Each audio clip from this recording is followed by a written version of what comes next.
싱킹 브릿지 타임즈 2024년 12월 28일자를 진행하도록 하겠습니다. 오늘의 편집 내용 제목들입니다.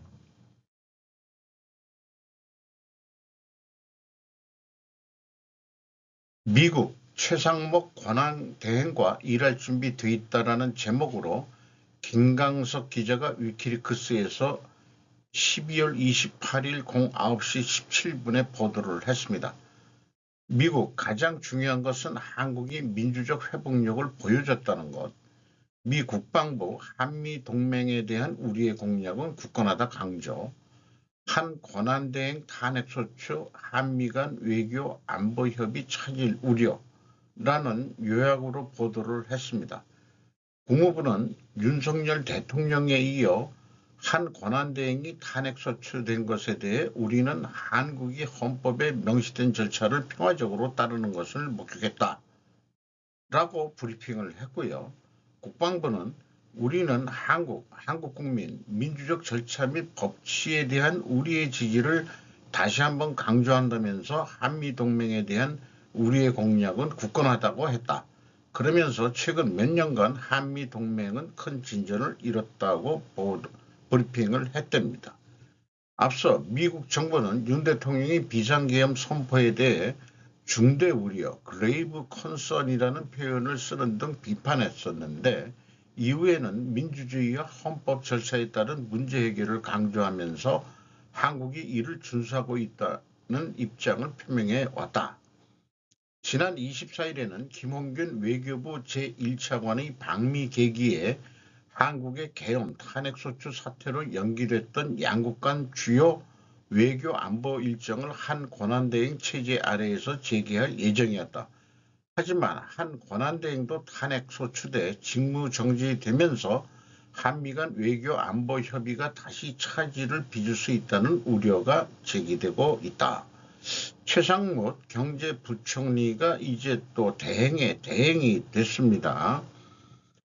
이런 정도 수준은 저는 이제 그 국정마비 뭐 이런 용어가 아니고 무정부 상태다 이렇게 좀 생각이 들어가네요. 어쨌든 미국은 법치라는 용어를 써가면서 존중한다 이런 표현을 쓰고 있다는 것은 니들이 법대로 제대로 하는지 지켜보겠다는 뜻으로 들립니다. 헌법재판관 임명 안 하면 최상목도 탄핵, 전국 혼란.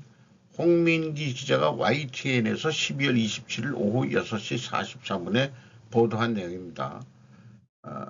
편집을 시간 역순으로 좀 편집을 해봤어요. 민주 권한대행 최상목 아빠 국민 뜻 따라야 헌법재판관 3인 임명 상설특검 추천을 해 요구. 민주 요구 수용 대응 탄핵 가능성 열어도 헌법재판관 임명을 안 하겠다고 한 대행이 그렇게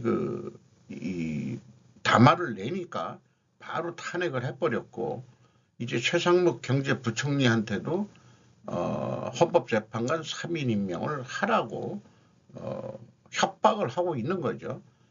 여기에 민주당이 국민 뜻 따라야 했는데 이런 용어를 YTN 애들이 써먹고 있다는 게 우리 국민들 중에 다 이 탄핵, 헌법재판관 임명 등 이런 거에 동의하느냐 안 하는 사람도 분명히 있는데 이 국민들의 이름을 악용하는 거죠. 개돼지로. 이렇게 느껴집니다. 윤 측 대통령 탄핵 심판 직접 나올 것, 국회 측 재판관 조속 임명 촉구. 국회는 우리나라는 이 주어 표현을 좀 잘해야 될 것 같은데 12월 27일 17시 14분 김남아 기자가 데일리안에서 보도했습니다.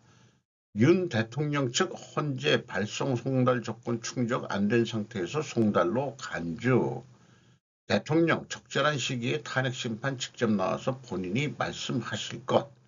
국회 측 피청구인 윤 탄핵 심판 절차 성실히 협력할 것 당부한다. 재판부서 신속한 의지 보여줘 만만의 준비 갖추고 성실히 임할 것.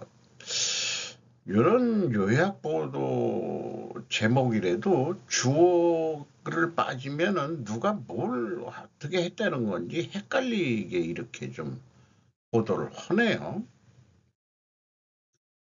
한 대행 탄핵안 본회의 통과 초유의 대응의 대행체제로 이세영 기자가 조선일보에서 12월 27일 17시 14분에 보도했습니다. 헌정사 첫 대통령 대행 연속 탄핵소추 찬성 192표로 가결. 여당 원천무효. 요 항의하는 사람들은 그 여당이겠죠. 네. 그리고 이재명이가 그 웃으면서 뒤돌아서 가결시킨 다음에 퇴장하고 있습니다. 이재명 더불어민주당 대표가 27일 오후 서울 여의도 국회에서 열린 제420회 국회 임시회 제2차 본회의에서 한덕수 대통령 권한대행 국무총리 탄핵소추안 투표를 마치고 자리로 향하고 있다. 뉴스 일거를 인용을 했네요. 대통령과 그 권한대행의 연속 탄핵소추는 헌정사에서 전례가 없는 초유의 상황이다. 이날 한 대행 탄핵소추안이 가결되면서 최상목 경제부총리 겸 기획재정부 장관이 대통령 권한대행을 맡게 됐다. 미국 대사의 발언도 엿먹인 거대 야당이다.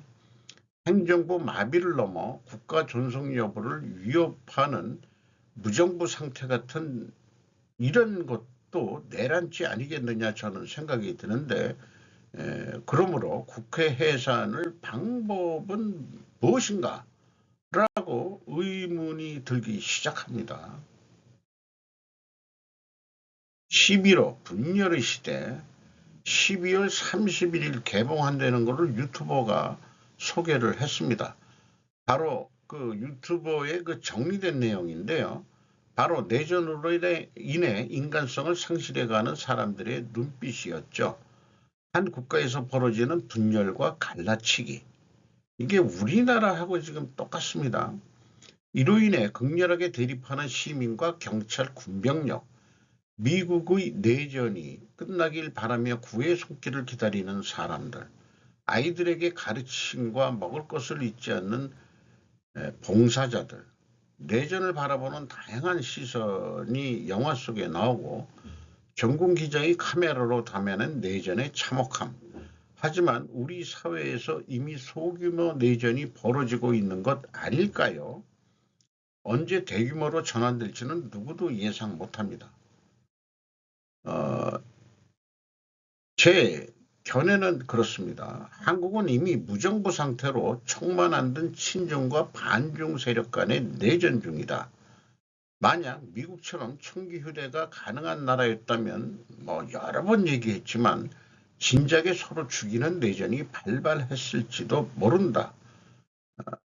우리가 총기 휴대가 안 되는 나라니까 평화적으로 절차, 법적인 절차, 민주 절차 이렇게 했지만 미국이 민주주의의 꽃이라고 시작한 거로 우리는 배웠지만은 미국이야말로 남북 전쟁을 했었고 이해관계 때문에 지금도 그 미국이 내전을 향해 달려가는 그런 상황 연출도 꽤 많고 어떤 그 가상 영화이긴 하지만은 그런 그 내전 상태를 상정한 영화가 이 개봉이 된다는 거죠.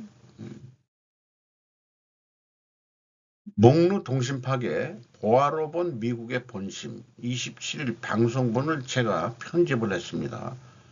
JP 같은 걸 다른 해석, JP 가짜뉴스, 윤석열 계엄 주한미군 패싱 한미일 공조 불투명, 이지은 기자가 JTCB에서 12월 24일 14시 33분에 보도한 내용이 이게 가짜뉴스다.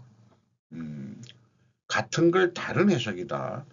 위에 거는 영어를 번역한 거고요. 윤 대통령은 인도태평양 지역에서 미국 주도의 동맹 및 파트너십에 한국을 통합시켜 민주적 가치를 옹호하는 세계적인 중심국가로 만들려고 한다. 많은 한국의 진보주의자들은 이러한 윤 대통령의 정책을 비판해왔다. 이런 영어 원문을 JTBC는 야당이 윤 정부와 다른 외교 정책을 편다는 이유에서 인도태평양 지역에서 거대한 한국의 역할이 달라질 수 있다. 이게 오역이라기보다도 그냥 창작을 하네요. 윤 대통령은 한일 관계 개선 및 한미일 관계의 확대를 추구하는 것은 윤 정권 외교 정책의 핵심이었다. 이는 한일 역사 문제에 대한 타협을 포함한 접근 방식으로 이재명은 이것을 부끄러운 짓으로 규정하고 있다. 이런 영어 원문을 그동안 윤 대통령은 민주당 이재명 대표가 수치라고 표현한 일본과의 과거사 문제를 타협하면서 한미일 협력을 확대해왔다. 이렇게 보도를 했다는 거예요. 댓글을 단 민호 땡땡땡땡이라는 독자가 JTCV는 지들 입맛에 맞게 의회 보고서 앞부분만 보도하네. 크크. 진실을 알고 싶은 시민들은 모아 미국의 소리 방송 봐봐라. 후반부에 야당 대표들이 어떻게 묘사해 놨는지 그거 보면 아마 JTBC가 얼마나 편파 보도를 하고 있는지 알게 될 거야. 계엄 선포 통보받지 못해 심각한 오판이라고 처음에 비판했던 이 미국의 누군지는 잊어버렸는데 며칠 후에 미국 한독수 권한대행 역할 전적 지지 수준의 고위급 대면 외교라고 보도를 했습니다. 여기 캠벨 국무부 장관 간담회네요. 국무부 그 부장관이 입장 변화를 표명했다. 그런 얘기를 소개하고 있습니다. 1차 탄핵 때 포함된 내용이 윤 대통령이 북한, 중국, 러시아를 적대시하고 이상한 일본 중심 외교 정책을 추구함으로써 지정학적 균형을 무시했다고 비난했다. 그러니까 관점에 따라서 완전히 친중 세력이다 보니까 지정학적 균형을 무시했다 이러는데 이게 헷갈리는 거죠. 민주당 이 대표는 이러한 항목을 포함한 것이 실수였으며 두 번째 탄핵안은 포함되지 않았다고 전했다. 이런 내용들이고 이미 많이들 뉴스들을 한 것을 인용을 하고 있습니다. 보안뉴스 투데이 미 전문가들 미 한일 공조 외교 정책 탄핵 사유로 안 돼. 12월 10일 날 저도 많이 인용했던 것들을 쭉 편집을 하면서 미국 쪽에 지금 한국의 탄핵을 윤 대통령 측을 지지하는 거 아니냐 그렇게 이제 편집을 해석하고 있습니다. 윤 대통령이 일본, 미국과 맺은 삼국 파트너십을 직접적으로 공격, 매우 충격적. 이런 얘기고요. 그 다음에 이런 얘기들은 트럼프 대통령은 이번에도 그런 태도를 용납하지 않을 겁니다. 그런 지도자가 아닙니다. 그는 그런 지도자가 아닙니다. 요거는 케네스 와인스타인 허드슨 연구소 일본 석자가 한 말인데 저도 소개한 바 있는 것 같아요. 양다리로는 안 된다는 얘기로 저는 인식을 합니다. 그래서 이 방송은 지금까지 보아방송을 제목만 쫙 얘기해서 변화해가는 과정을 소개를 하고 있습니다. 필요하시면 화면을 정지해서 천천히 읽어보시면 될 것 같고요. 연이어서 12월 25일까지 되어 있네요. 지금 대행의 대행 체제에 대해서 또 어떤 견해가 나올지 저는 개인적으로 궁금하네요. 국익파 방송이니까 이 내용도 쭉 그동안의 그 보아 방송의 내용들을 쭉 소개한 내용들이 되겠습니다. 마찬가지로 연이어서 쭉 그 자세하게 이 보아 방송 내용을 가져서 와가지고 편집한 내용이 되겠습니다. 어쨌든 이런 내용을 하면서 이 불법 대북 송금을 지금 미국이 그것을 이유로 야당을 공격할 것 같은 그런 분석을 해내네요. 그렇게 인식이 됩니다. 우크라이나 군사정보에 따르면 북한군은 심각한 전장 손실을 겪고 있습니다. 삼야 쿨라브 AP통신 12월 27일 금요일 오전 3시 1분에 보도를 했습니다. 우크라이나 키우이우에서 러시아 쿠르스크 지역에서 벌어진 전투에서 북한군이 큰 손실을 입고 있으며 우크라이나의 공격으로 인해 물류 문제에 직면해 있다고 우크라이나 군사정보국이 목요일 밝혔다. GOR이라는 약어로 알려진 정보기관은 노보이바노프카 인근에서 우크라이나의 공격으로 인해 북한 부대가 큰 피해를 입었다고 밝혔다. 북한군도 공급 문제와 식수 부족에 직면해 있다고 밝혔다. 그리고 크리스마스 아침에 발생한 공격에는 78발의 미사일과 106대의 드론, 타격 전력시설이 포함되었다고 우크라이나 공군이 밝혔다. 59개의 미사일과 54개의 드론으로 요격하고 52개의 다른 드론을 막았다고 주장했다. 러시아는 31대의 드론을 폭발시켜 우크라이나 공격을 했다. 우크라이나 공군은 20대가 격추되었고 나머지 11대는 방해로 인해 목표에 도달하지 못했다. 러시아는 우크라이나의 공격을 막았다. 뭐 이런 얘기네요.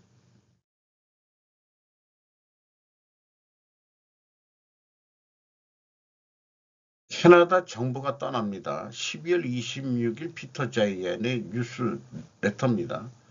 저스틴 트루도 캐나다 총리가 크리스티아 프리랜드 전 재무장관 겸 부총리를 강등하기로 결정하면서 그의 정치적 미래에 대한 새로운 추측이 제기되고 있다. 트루도의 자유당은 현재 소수 정부로 통치하고 있다. 최근 수십 년 동안 연방 정치에서 이것이 일반적인 형상으로 부각되지만 좌파 성향의 신민주당이 9월에 트루도의 지지를 철회하기로 결정하면서 트루도의 입지는 더욱 위태로워졌다. 이참에 우리나라 민주당 애들도 내각제 의회가 힘을 갖는 내각제를 헌법 개정까지 뭐 하는 소리 나왔는데 내각제도 또 복잡한 것 같습니다. NDP는 가을에 대한 불신임 투표로 나아가는 것을 거부했지만 프리랜드의 탈퇴는 정부 내에서도 마찬가지로 불안한 일입니다. 프리랜드가 캐나다 현대사에서 가장 효과적인 장관 중 한 명이라는 사실뿐 아니라 프리랜드가 글로벌 정부에서 가장 지적인 일원 중 한 명이라는 사실도 아닙니다. 그녀는. 그러나 프리랜드는 점점 인기가 없어지는 총리의 매우 충성스러운 내각의 일원이었지만 그 충성심은 이제 돌아오지 않았습니다. 16일 월요일 프리랜드는 사임을 발표했을 뿐만 아니라 전형적인 캐나다식으로 전직 상사를 사실상 리그 밖의 바보라고 부르는 공개 서한을 발표했습니다. 하지만 정중하게 캐나다식으로 트리도 캐나다 총리를 스투피트라고. 근데 서양에서 스투피트는 그렇게 욕이 아닙니다. 자유당 내부가 그렇지 않은 사람들은 물속에서 피냄새를 맡아본 적이 없습니다. 트리도가 당 지도부의 고삐를 잡을 수 있었던 능력 중 하나는 명확하고 효과적인 도전자가 없어서 그랬던 거지 트리도가 잘나서 그랬던 건 아니다 이런 얘기네요. 그것은 아마도 변하고 있을 것입니다. 캐나다는 트럼프 대통령의 관세 유혹과 USMCA, 나프타 2.0 재협상 등 다양한 도전에 직면해 있다. 프리랜더가 두 프로세스를 모두 관리하지 않는 것은 캐나다 정치 체계상 대부분의 진지한 사람들에게 두려운 일이라고 그렇게 해야 합니다. 라고 얘기를 하는데 뭔 뜻인지는 잘 이해가 안 되지만요. 싱가포르의 미래 12월 27일 피터제이의 뉴스레터를 연속 편집이 되네요. 겸손한 시작부터 글로벌 무역 허브로 거듭난 싱가포르는 이 지역과 그 밖의 지역에서 중요한 역할을 하는 국가로 확고히 자리 잡았습니다. 이 성공 사례는 동아시아와 유럽을 잇는 주요 해상 항로를 따라 펼쳐진 지리적 행운 중 하나입니다. 냉전 기간 동안 영국 해군 기지와 미국과의 강력한 관계를 통해 외국의 개입과 관계는 더욱 성장을 촉진하는 데 도움이 되었다. 중국의 성장이 폭발적으로 증가함에 따라 싱가포르는 석유 무역과 산업 확장의 혜택을 누리며 코트레일에 뛰어들었다. 그 무역 수익을 활용하여 숙련된 인력을 개발하고 지역 금융 허브로 자리매김했다. 싱가포르 사람들에게는 지역 무역의 성장과 경제적으로 상호 보완적인 평화로운 이웃들 사이에서 기대할 수 있는 많은 것들을 가지고 있습니다. 그들은 중국의 붕괴와 석유 무역 위험을 극복해야 할 것입니다. 하지만 저는 싱가포르가 앞으로 몇 년 안에 매우 잘 될 것이라고 기대합니다. 우리나라 그 가스나 그 정유업체들이 다 그 중동이나 뭐 이런 데서 가져오지만은 싱가포르가 석유 중개 무역을 매우 잘하기 때문에 힘들 때는 힘들다기보다도 그 싱가포르의 그 무역상들을 통해서 우리나라 석유도 들어오는 거로 저는 그렇게 알고 있습니다. 우크라이나 전쟁은 나토의 가장 큰 문제는 전략이 아니라는 것을 보여준다고 싱크탱크는 주장. 혁신과 적응 둘 다 필요.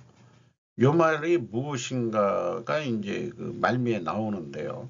마이클 팩 비즈니스 인사이더 2024년 12월 26일 목요일 오후 7시에 보도를 했습니다. 우크라이나 전쟁은 나토가 더 많은 탄핵을 비축해야 한다는 경각심을 불러일으키는 사건입니다. 나토 국가들은 장기전에서 손실을 대처하기 위해 더 많은 탄약과 국방 인상이 필요하다. 러시아와 중국과 같은 강대국들은 엄청난 수의 포병에 투자해왔다. 우크라이나 전쟁은 나토의 전투 결의 뒤에 숨겨진 이론이 타당하는 것을 보여준다. 문제는 영국과 다른 많은 나토 동맹국들이 이를 실행할 자원이 부족하다는 점이라고 새로운 보고서가 주장한다. 충분한 장비와 탄약, 우크라이나 전쟁은 장갑차와 포병의 막대한 손실뿐 아니라 전투원들의 경제를 긴장시킨 막대한 군수품 지출로 특징지어졌다. 드론은 정찰 및 공격 임무를 위해 승무원 항공기를 대체했다. 그리고 터키성과 같은 대형 무인 항공기를 대체하는 소형 소모품 드론이 등장했다. 바이락타르 2 타격 드론 우크라이나가 전쟁 초기에 파괴적인 효과를 발휘하여 사용한 것. 그러나 드론의 대규모 사용은 어느 한쪽에도 승리를 가져다 주지는 못했다.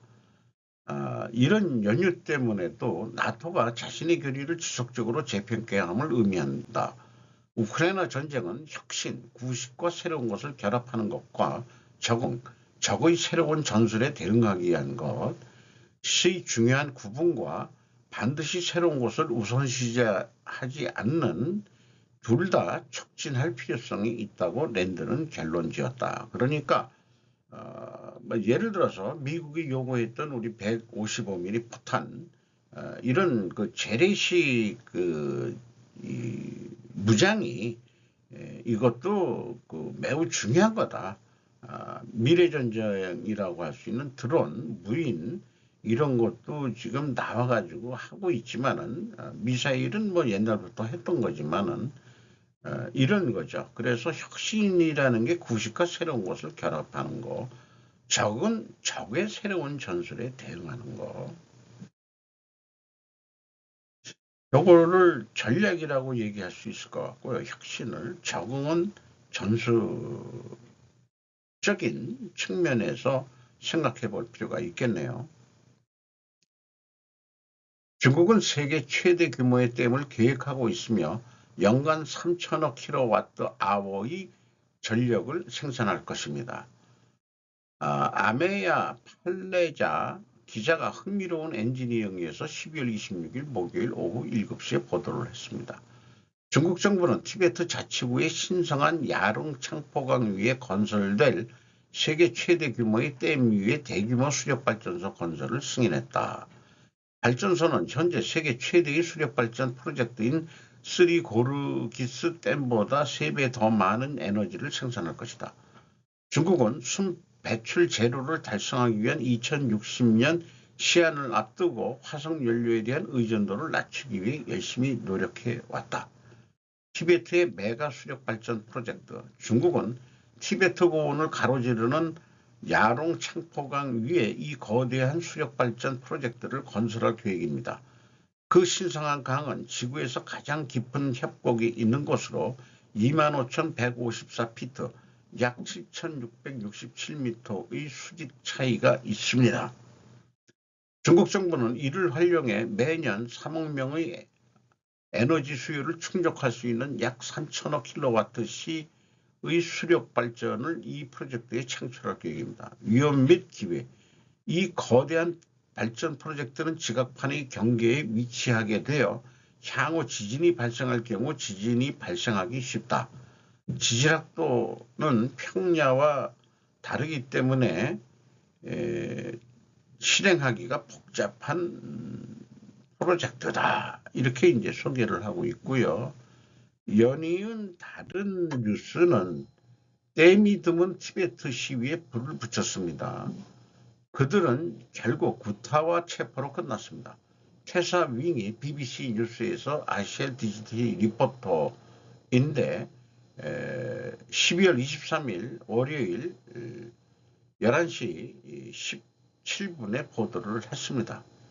올해 초 중국 댐에 항의하는 수백 명의 티베트인들이 가혹한 단속에 휘말리며 일부는 구타를 당하고 중상을 입었다고 BBC는 소식통과 확인된 영상을 통해 밝혔습니다.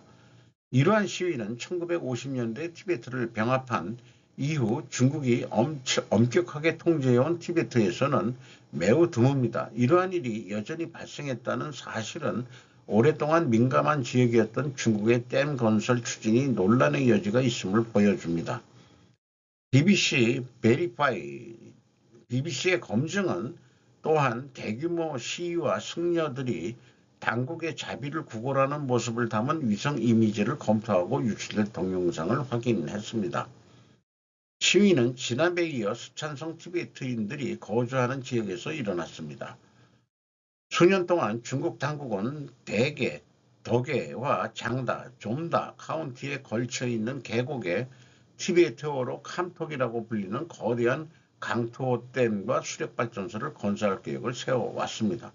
중국은 진사강에 우등도 수력발전소를 포함한 여러 댐을 건설하고 있습니다. 매우 깊은 협곡에 댐을 건설해서 이 전기를 생산하려는 중국의 입장도 탄소 제로 이런 것 때문인데 중국이 빨리 좀 해체돼 가지고 티베트가 좀 독립하기를 바람하지 않습니다. 위기 앞에 드러나는 간자들, 국힘만의 이런 자들이라는 제목으로 신인균 국방TV가 진행한 내용인데요. 현재 여론재판 강에 윤 지키려면 여론전 승리해야. 물음표는 제가 붙였는데 지금 여당이 헌재 재판을 여론재판으로 인식을 한다? 이거 문제가 있는 것 같습니다. 신윤계라는 권영세 비대위원장 내정자 불투명한 인사다.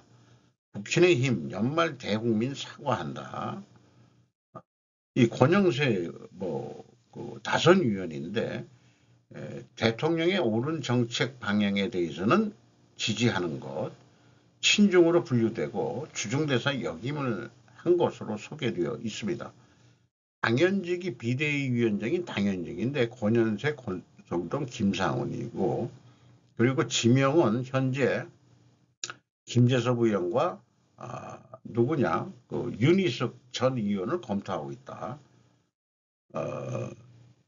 국민의힘 7년 전 박 대통령 못 지킨 새누리당 망령 재림, 이어 이상기류 비대위원장 지명자 탄핵 찬성파에 힘실어, 그러니까 탄핵 찬성파를 이 비대위원회 그 김상원 정책위원장이